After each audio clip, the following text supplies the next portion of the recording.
शिवाय। ओम नमः शिवाय। ओम नमः शिवाय। हे मां पार्वती, हमारी मदद करो।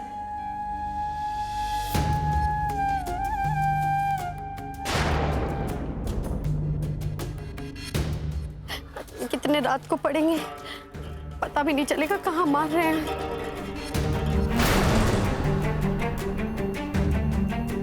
अब तक तो गहने आ जाने चाहिए थे ऊपर। ओम नमः शिवाय। अपने विनाश का कारण खुद बनेगी ये लड़की, अब नहीं बचेगी। अपनी ही चिता अपने हाथों से सजाई है इसने। इतना तमाशा, इतना नाटक, हम पर इतने आरोप लगने के बाद भी यदि मां पार्वती के गहने यहां नहीं निकले तो ये भीड़ इतना भी नहीं छोड़ेगी कि इस पूरे परिवार को कोई शमशान में जलाने भी ले जाए।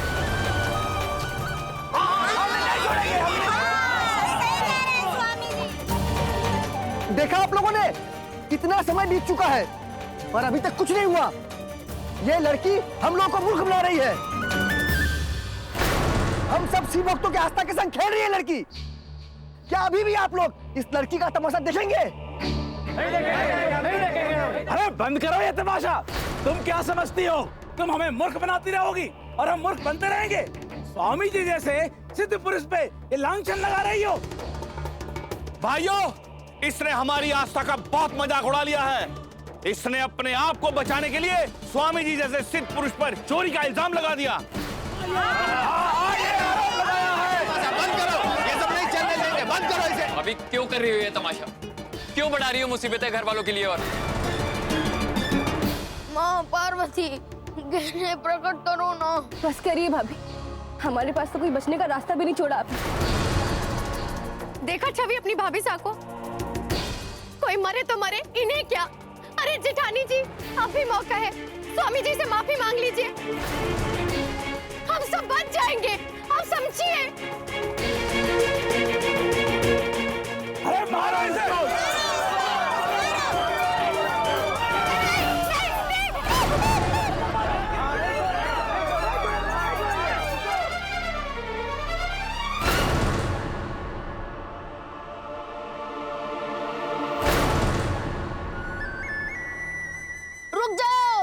रुक जाओ, धरती हिल रही है।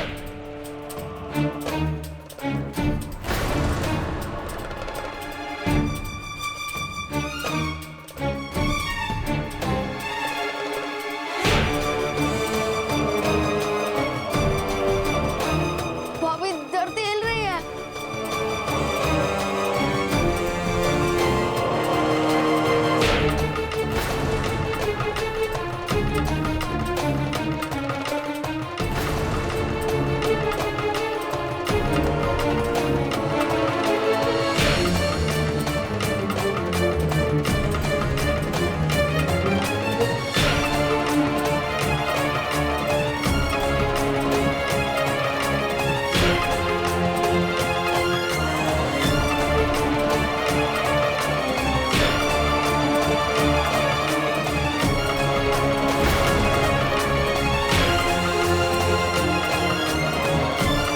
ये देखिए भाइयों, माँ पार्वती के गहने।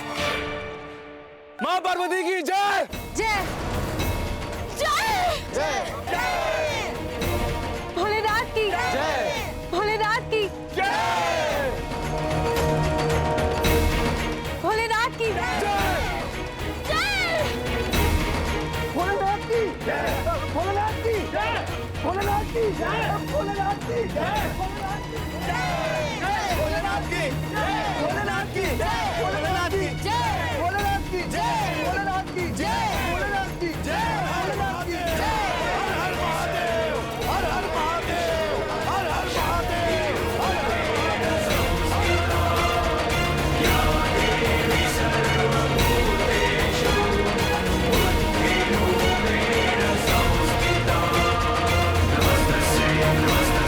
नमस्ते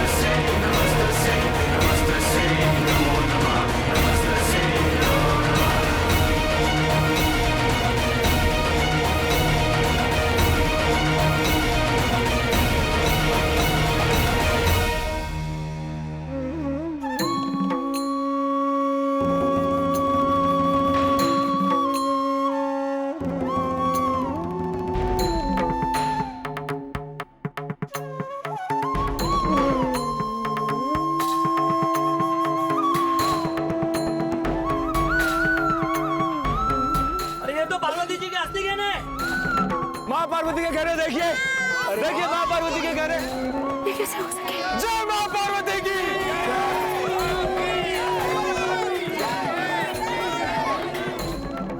माँ पार्वती की, माँ पार्वती की।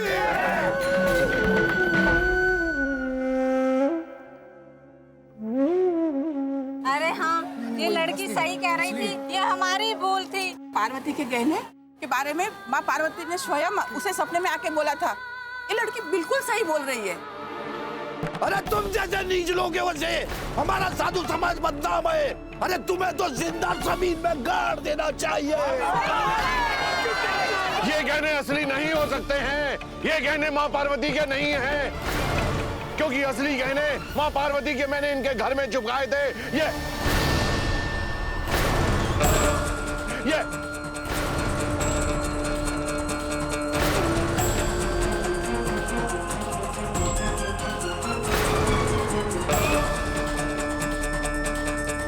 लो, चोर ने अपना जुर्म खुद ही कबूल कर लिया। अरे सबको ये लो, जब इस पाखंडी ने तो अपना जुर्म भी कबूल कर लिया, इसका मतलब ये हुआ माता पार्वती के गहने इसी चोर स्वामी ने चुराए थे। अरे लेकिन भाइयों, अगर ये ढोंगी और पाखंडी है तो फिर इसके हाथ से वो चमत्कारी शिवलिंग निकला कैसे? अरे वो सब तो हमने अपनी आंखों से देखा था। वो मैं बताती हूँ। शिवलिंग का प्रकट होना कोई चमत्कार नहीं था, बल्कि हमारी आम जिंदगी से जुड़ा विज्ञान का एक प्रयोग था, जिसे अपनाकर इस स्वामी ने आप सबको चला। अरे संध्या बीननी, तूने इतना सब कुछ करके दिखाया है, तो ये प्रयोग भी करके बता देना, ताकि हमारे लोग को समझ में आ सके कि अपने आप शिवलिंग जमीन से कैसे प्रकट हो सके हैं। हाँ हाँ जेठानी जी, हम सबको बताइए ये कैसे हो सके हैं। ठीक है, अगर आप सब चाहते हैं तो आपकी आंखों से ये झूठे चमत्कार की पट्टी भी हम अभी हटा के दिखाते हैं।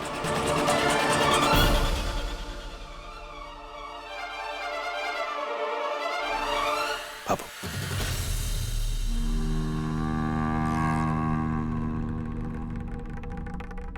जरूर कोई तगड़ी चीज होगी। ज्ञान से जुड़ी कोई बहुत बड़ी चीज होगी लगता है। चने? ये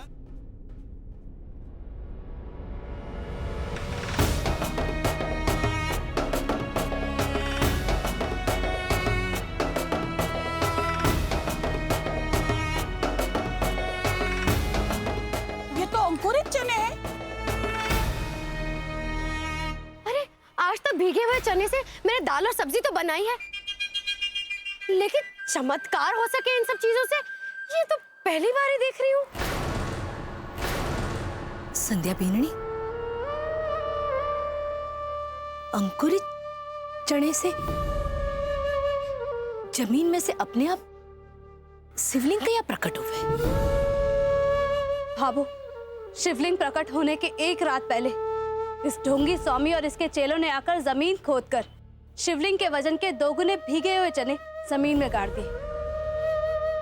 फिर उसके ऊपर शिवलिंग रख दिया और उसे मिट्टी से ढक दिया। अगले दिन पहुंच गए यहाँ जनता को लेकर कि यहाँ शिवजी प्रकट होने वाले, और सबसे कहा कि शिवजी ने सपने में आकर बताया इन्हें। इसने अपने स्वार्थ के लिए आप सबकी आस्था को अपना हथियार बनाया और यहाँ शुरू किया पूजा अर्चना का नाटक। पानी पर पानी डालता गया ये, जिससे मिट्टी के अंदर के चने फूले, अंकुरित हुए, जिससे शिवलिंग के नीचे दबाव बढ़ा और चनों की ताकत ने शिवलिंग को ऊपर धकेल दिया। ऐसा नुस्खा आप सबने अपने घरों में भी देखा होगा कि एक कटोरी चने मोट मटकी फूटकर 2 गुना 3 गुना तक हो जाते हैं। अरे हाँ, ये तो अपने रसोई की रोज की बात है, लेकिन आज तक समझ में ही क्यों नहीं आई। मैंने तो सोचा था कि विज्ञान से जुड़ा हुआ कोई बहुत बड़ा फॉर्मूला होगा, लेकिन ये तो छोटी सी चीज निकली।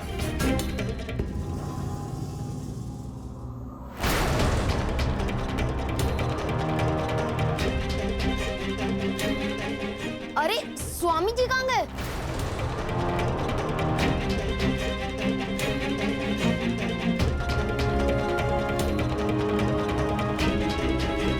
कहाँ गए?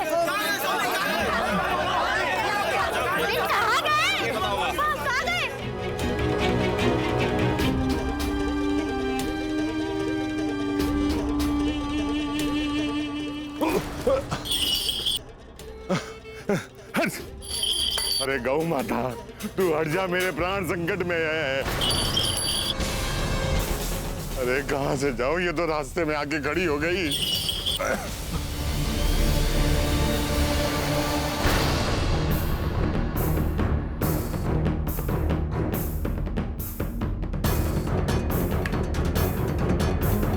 ना ना ना ना स्वामी जी ना, कहाँ भागे जा रहे हैं आप? अरे अभी तो बहुत कुछ बाकी है। अभी तो आपकी हार और उन लोगों की जीत का आपकी आंखों के सामने खुलना बाकी है।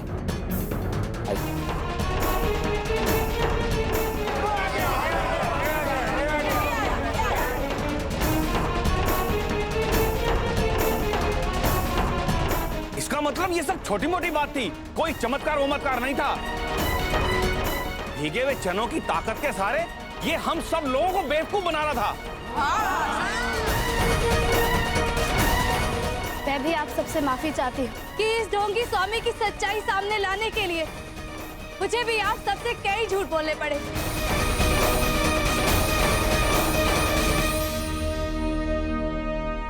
मुझे माँ पार्वती ने कोई दर्शन नहीं दिए। और मैं आपको एक बात और बताना चाहती हूँ कि नारियल का फूटना माता का कोई संकेत नहीं था।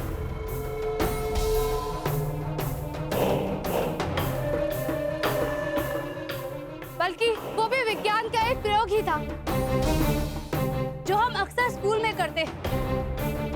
पोटेशियम जो एक रसायन है जिसके द्वारा हम नारियल जैसी किसी भी सख्त चीज को रासायनिक प्रक्रिया करा के आसानी से फोड़ सकते हैं। और मैंने भी वही किया।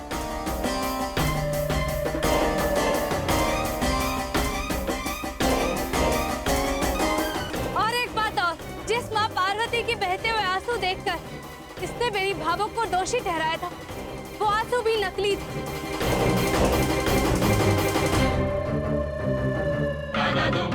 हाँ, माँ पार्वती की आंखों से बहने वाले खून के आंसू भी इसके पाखंड का एक हिस्सा थे। इसने माता की मूर्ति की आंखों के अंदर पानी और लाल रंग को मोम से जमा कर दिया था और मेरी भावों को भेज दिया 8-10 लोगों के साथ आरती की थाली लेकर। लेकिन संध्या बीननी, माँ पार्वती का आंख में आंसू तब भी क्यों आया जब संतोष आरती करने गई थी? याद कीजिए भाई साहब, जब आप सब आरती कर रहे थे तो आरती की थाली की आंच काफी कम थी। लेकिन जब भावों की बारी आई तो इनके चेलों ने उसमें ज्यादा कपूर डाल दिया और आरती की थाली की आंच बढ़ गई।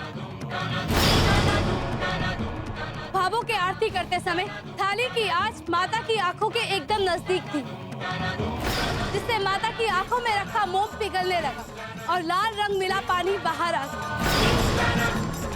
जिसे आप सबने माता के खून के आंसू समझ लिए।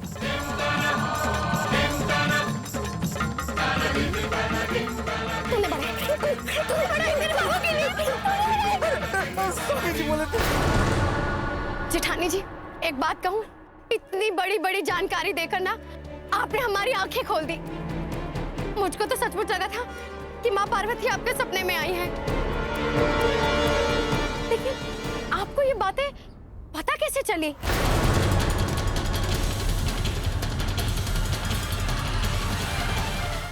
मीनाक्षी, माँ पार्वती ने भले ही मुझे दर्शन नहीं दी, लेकिन सच की इस लड़ाई में वो कदम कदम पर मेरे साथ थी। दरअसल जिस रात शिवलिंग प्रकट होने की घटना घटी, उससे ठीक पहले मैंने और सूरज जी ने यहाँ ढेर सारे चूहों को चने खाते देखा था। फिर टेलीफोन विभाग के कर्मचारियों ने जब यहाँ गड्ढा खोदा तो उसमें से कुछ मिट्टी उछलकर सूरज जी की जेब में आ गई। मिट्टी में से मुझे एक रुद्राक्ष मिला और उसी समय सूरज जी इस स्वामी की तस्वीर घर में लेकर आए। तस्वीर को ध्यान से देखने पर मुझे इनके हाथों की माला में 108 की बजाय 107 रुद्राक्षी मिले। फिर ब्रैंडन से बात होने पर पता चला कि अजमेर के इस कॉलेज के जमीन पर मॉल बनने वाला है।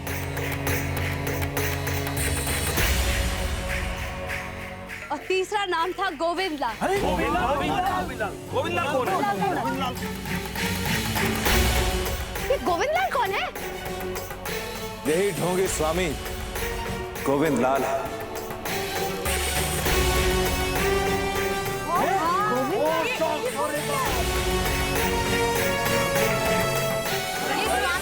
गोविंद लाल, हाँ यही गोविंद लाल। भगवान की आस्था के नाम पर आप सबकी भावनाओं को हथियार बनाकर मंदिर बनाने की आड़ में मॉल बनाना चाहते।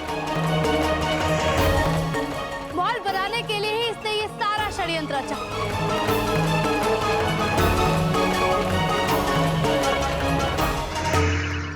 फिर इस गोविंद लाल ने पहली बार हनुमान गली में हमारे घर कदम रखा और वही इसी नाम के बच्चे ने मुझे इस पर शक करने पर मजबूर कर दिया। गोविंद,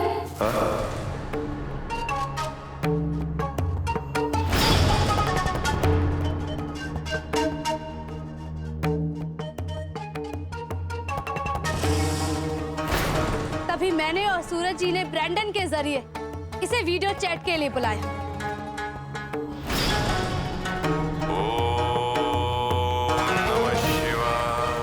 ये स्वामी जी के पास तो पहले से रिकॉर्ड कर रखी है। फिर स्वामी जी कहाँ है?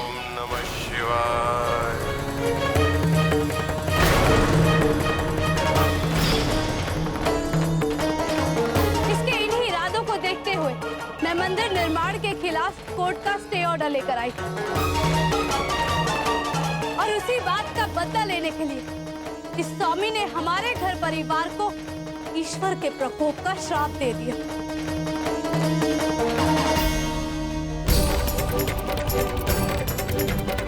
उसके बाद हमारे घर में किसी को छोटी सी चोट भी लगती तो इस स्वामी के कारण उस छोटी सी चीज को भी ईश्वर का प्रकोप समझा जाता।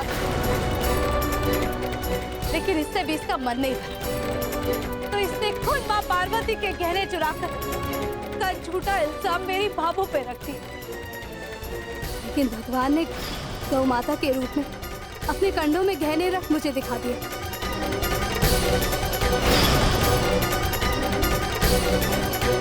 उसी समय सूरज जी की दुकान पर भीगे हुए चनों के ऊपर रखा डब्बा नीचे गिर गया,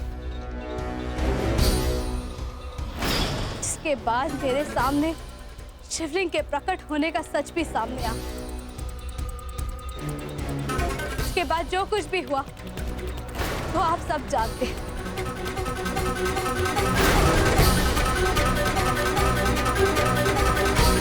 हम तो इस ढोंगी को भगवान समझ बैठे थे और इसके पाखंड को चमत्कार, और इसने हमारी आस्था के साथ खिलवाड़ किया। मारो इसको।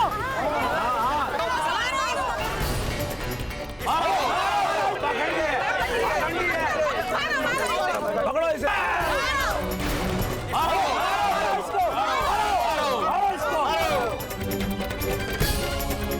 आज अगर स्वामी जी का साथ दिए तो पागल भी स्वामी जी के साथ साथ हमारा भी कछुआ निकाल देगी। भला ही इसी में है, एक एक करके खिसक लो यहाँ से, खिसक लो। किसको किसको?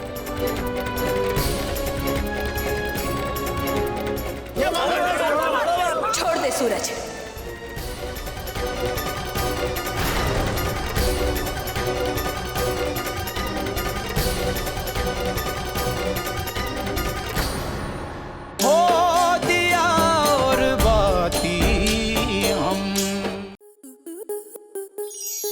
आपके मनोरंजन पर अब नहीं लगेगा कोई ब्रेक। स्टार प्लस के बेहतरीन शोज देखने के लिए लाइक, शेयर और सब्सक्राइब करें स्टार प्लस यूट्यूब पेज को।